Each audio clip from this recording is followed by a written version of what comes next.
உலகத் தமிழர்கள் யாவருக்கும் என் அன்பும் வணக்கமும். நமது இமெயில் தமிழ் ஊடகத்திற்கு உங்களுடைய ஆதரவை நல்குமாறு மிகவும் பணிவோடு வேண்டுகிறேன். நன்றி, வணக்கம். தமிழர்களுக்கு என் மாலை நேர வணக்கம்.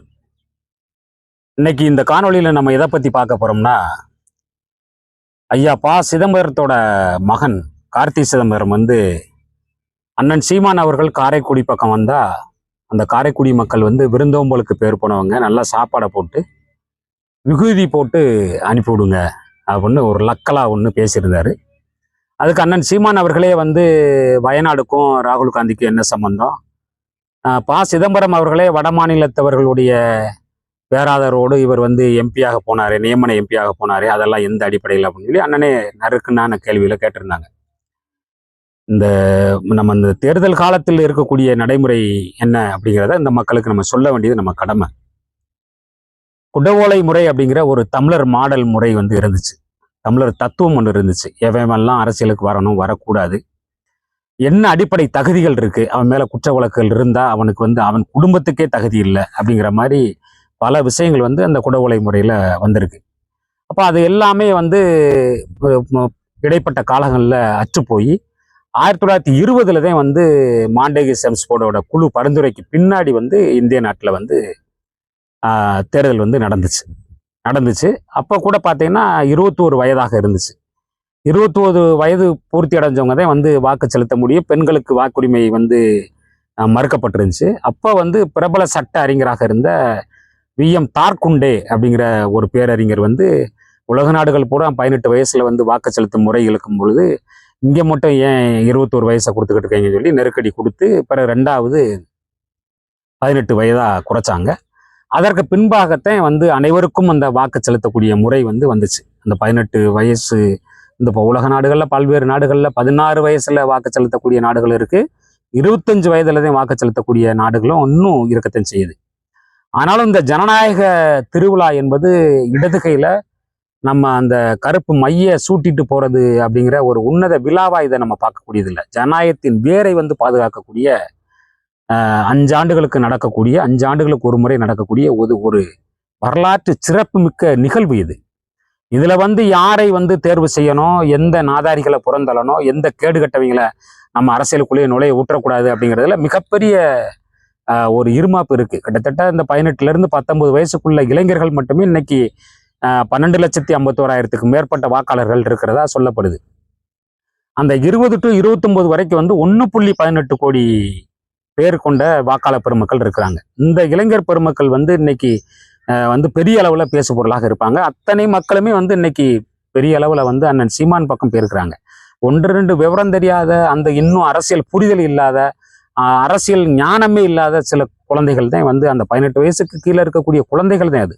அப்படித்தான் ஐநா பெருமன்றமே வரையறுக்குது. 18 வயசுக்கு மேல இருக்கிறவனத்தான் அவனை இளைஞராகவே பார்க்குது. அப்ப புரிதல் இல்லாத சில கூட்டம் நடிகர் பின்னாடி போறோம். நம்ம இதுல என்ன சிக்கல்னா, அவன் திரையிலேயே உண்மையாக வாழக்கூடியவனான்னு கேட்டா இல்ல, திரையிலேயே நடிக்கக்கூடிய ஒரு நடிகன்.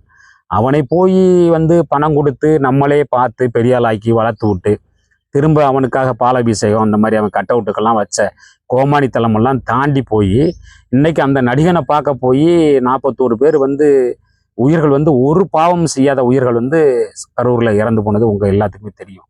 அது கட்டாய சாவை தன் பக்கம் அவங்களாவே கேட்டு வாங்கினது மாதிரி. ஏன்னா ஆஃப்டர் ஆல் ஒரு ஒரு ஒரு நம்மளை போல இருக்கக்கூடிய ஒரு மனிதன் தான்.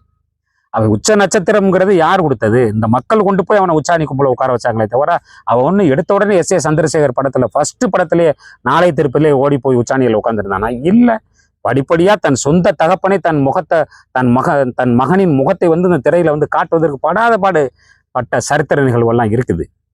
அதனால அந்த உச்ச நட்சத்திரங்களுக்கு பின்னாடி போய் இவ்வளவு அலிச்சாட்டியமான வேலையை செஞ்சு நம்ம மக்கள் செத்ததுங்கிறது ஒரு வரலாற்று துயர நிகழ்வு. அப்ப இப்படிப்பட்ட கேடுகட்ட நிலையிலிருந்து ஒரு நல்லாட்சி தரணும், அந்த மக்களுக்கு விளிம்பு நிலை மக்களுக்கான வாழ்வியலை மேம்படுத்தணும், எல்லா அரசியல் கட்சிக்கும் மாறுபட்ட ஒரு கருத்தியல் சித்தாந்தத்தை இந்த தமிழ்நாட்டில் விதைக்கணும், ஓட்டுக்கு துட்டுங்கிற ஒரு மானங்கட்ட கலாச்சாரத்தை இந்த மண்ணில் வெட்டி சாய்க்கணும் அப்படிங்கிற பல உன்னதமான கோட்பாடுகளை முன்னிறுத்தி தான் நாம் தமிழர் கட்சி 2014 தேர்தல் களம் கண்டு வருது. அந்த நாம் தமிழர் கட்சி இன்னைக்கு இந்தியாவிலே ஆகப்பெரிய கட்சி எதுன்னு அப்படின்னு கேட்டீங்கன்னா உண்மையிலேயே சொல்றேன். பெருமைக்காகவோ நாம் தமிழர் கட்சியில ஒரு மாநில கொள்கை பரப்பு செயலாளராக இருக்கிறேன் அப்படிங்கிறதுக்காகவோ நான் மிகைப்படுத்தியெல்லாம் சொல்லலை. இந்தியாவிலேயே ஆகச்சிறந்த ஒரு கொள்கை கொண்ட கருத்தியல் சித்தாந்தம் கொண்ட மிகப்பெரிய கட்சி நாம் தமிழர் கட்சி. ஏன்னா இன்னைக்கு தமிழ்நாட்டுக்குள்ள எடுத்துக்கிட்டீங்கன்னா 234 தொகுதியிலையும் அந்த வேட்பாளர்களை நிறுத்துவதற்கான தகுதி பெற்ற ஒரு கட்சியாக நாம் தமிழர் கட்சி இருக்கு. ஏன் எல்லா பேரும் நிப்பாட்ட வேண்டியதானே? திமுக தனித்து நிப்பாட்டு பார்ப்போம், காங்கிரஸ் தனித்து நிப்பாட்டு பார்ப்போம், அதிமுக தனித்து கம்யூனிஸ்ட் நிப்பாட்டு, காலாவதியான கம்யூனிஸ்டுகள் 2 கம்யூனிஸ்ட் தனித்து பார்ப்போம். அது என்ன 10-20 பேர் சேர்ந்து ஒருவனை வீழ்த்துவதற்கு பேர் வெற்றின்னு எத்தனை நாளைக்கு இந்த ஒரு பொய்யான ஒரு மாயை இந்த தமிழ்நாட்டுக்குள்ள கட்டமைப்பீங்க அப்படிங்கிறது தெரியல. கூட்டணிங்கிறது பேச்சுக்கு வந்தாலே, கூட்டணி அப்படிங்கிற ஒரு உடன்பாடு வந்துருச்சுனாலே அது ஒரு விளங்காத ஒண்ணுக்கு மொத்த நாசமத்து போன கூட்டணின்னு மக்கள் புரிந்து கொள்ளணும். தனித்து எவன் களமாடுறான், எனக்கான வாய்ப்பு எப்படி இருக்கு அப்படிங்கிறத நான் தான் முடிவு செய்யணும். அப்ப சீமான் தன்னுடைய கட்சியோட வளர்ச்சிக்கு அரும்பாடுபட்டு 15 ஆண்டு காலத்துக்கு மேலாக இந்த சந்து பொந்தெல்லாம் நின்று கத்தி தன்னுடைய கட்சியை வளர்த்து இன்னைக்கு அங்கீகரிக்கப்பட்ட ஒரு கட்சியாக தூக்கி நிறுத்திய ஒரு பெருமகனை காரைக்குடியில விபூதி அடிச்சு அனுப்புங்க அப்படின்னா அதெல்லாம் கொழுப்பு இல்லையா? 2006-7 காலகட்டங்களில் நிதியமைச்சராக ஐயா ப. சிதம்பரம் அவர்கள் இருந்த பொழுது அந்த ஏர்செல் மேக்சிஸ் வழக்கு எதுக்காக வந்துச்சு? அந்த ஐஎன்எக்ஸ் மீடியாவில் எதுக்காக வந்துச்சு? தன் மகனுக்கு அதிகாரத்தை பயன்படுத்தி அதிகாரத்தை துஷ்பிரயோகம் செய்து, அதாவது சட்ட பொருளாதார வல்லுநர் குழுன்னு இருக்கு, அந்த குழு 650 கோடி வரைக்கும் தனிநபர் முதலீடை அனுமதிக்குது. அதுக்கு மேல போச்சுன்னா அந்த சட்டப்படி அதுக்கு உள்படுத்த அந்த குழு பரிந்துரைக்குள்ளதே செய்ய முடியும். ஆனா இவங்க 3650 கோடிக்கு மேல தன்னுடைய மகனுக்கு லாபம் ஈட்டணும் அப்படிங்கிற நோக்கத்தோடு அந்த விஷயம் கூட, அந்த வழக்கு கூட இன்னும் ஓடிக்கிட்டு இருக்குது. ஐயா சிதம்பரம் அவர்கள் ஆகச்சிறந்த அறிவாளியா அப்படின்னு கேட்டா சத்தியமா சொல்றேன், அவர் ஆகச்சிறந்த அறிவாளி.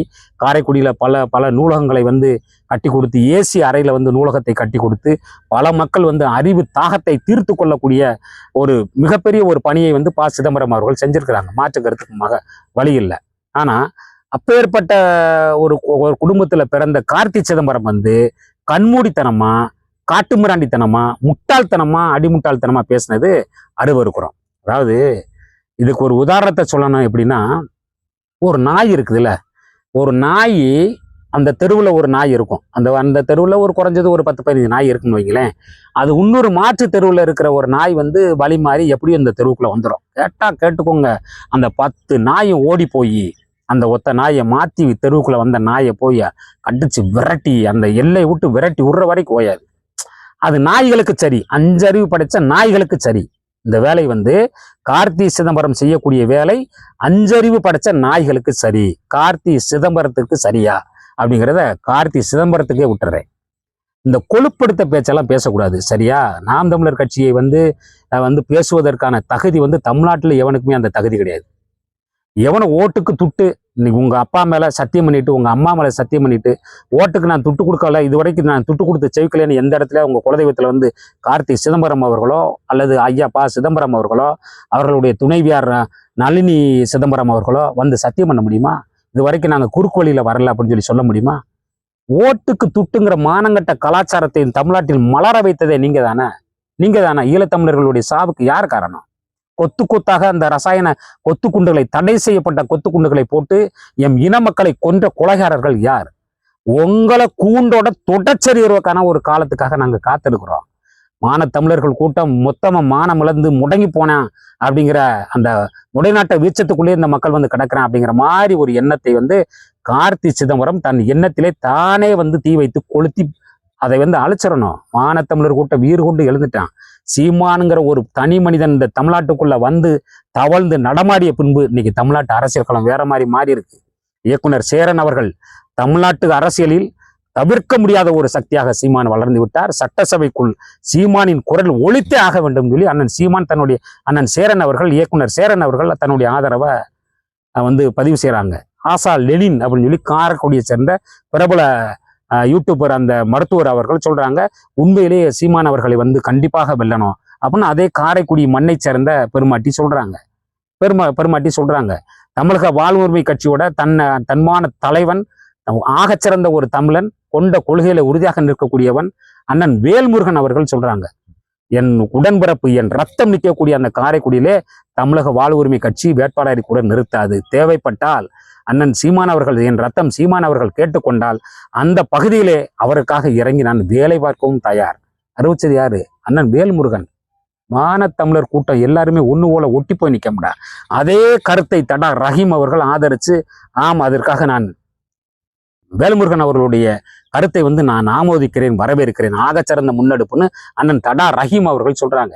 மானத்தமிழர்கள் கூட்டம் கொத்து கொத்தா சீமானுக்கு இன்னைக்கு பெருகும் ஆதரவை கண்டு திகட்டி போய் திரண்டு போய் பகை மிரண்டு போய் நிற்கிறான் பகைவர் கூட்டம். நீ என்னமோ சாதாரணமாக என் ஊருக்குள்ளே வரக்கூடாது, அந்தந்த மண்ணின் மகனே அந்த ஊருக்குள்ளே இருந்திருக்கோம்னா நீங்கள் எல்லாம் அந்த ஊரை விட்டு வெளியே வர முடியுமா? யோசிச்சு பாரு பார்ப்போம். இது என்ன பிற்போக்குத்தனமான பேச்சு? பிற்போக்குத்தனமான பேச்சு.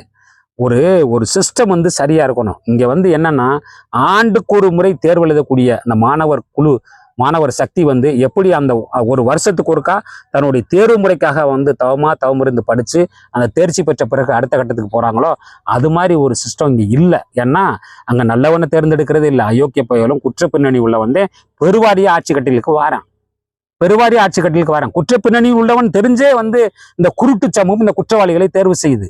அப்ப அந்த சமூகத்தை சீர்திருக்கக்கூடிய வேலையை சீர் செய்யக்கூடிய வேலையை சரி செய்யக்கூடிய வேலையை யார் செய்வது அப்படிங்கிற ஒரு போட்டி வரும் பொழுது அந்த போட்டியிலே சீமான் அவர்கள் முன்னணியிலே நின்று ஜெயிக்கிறார்.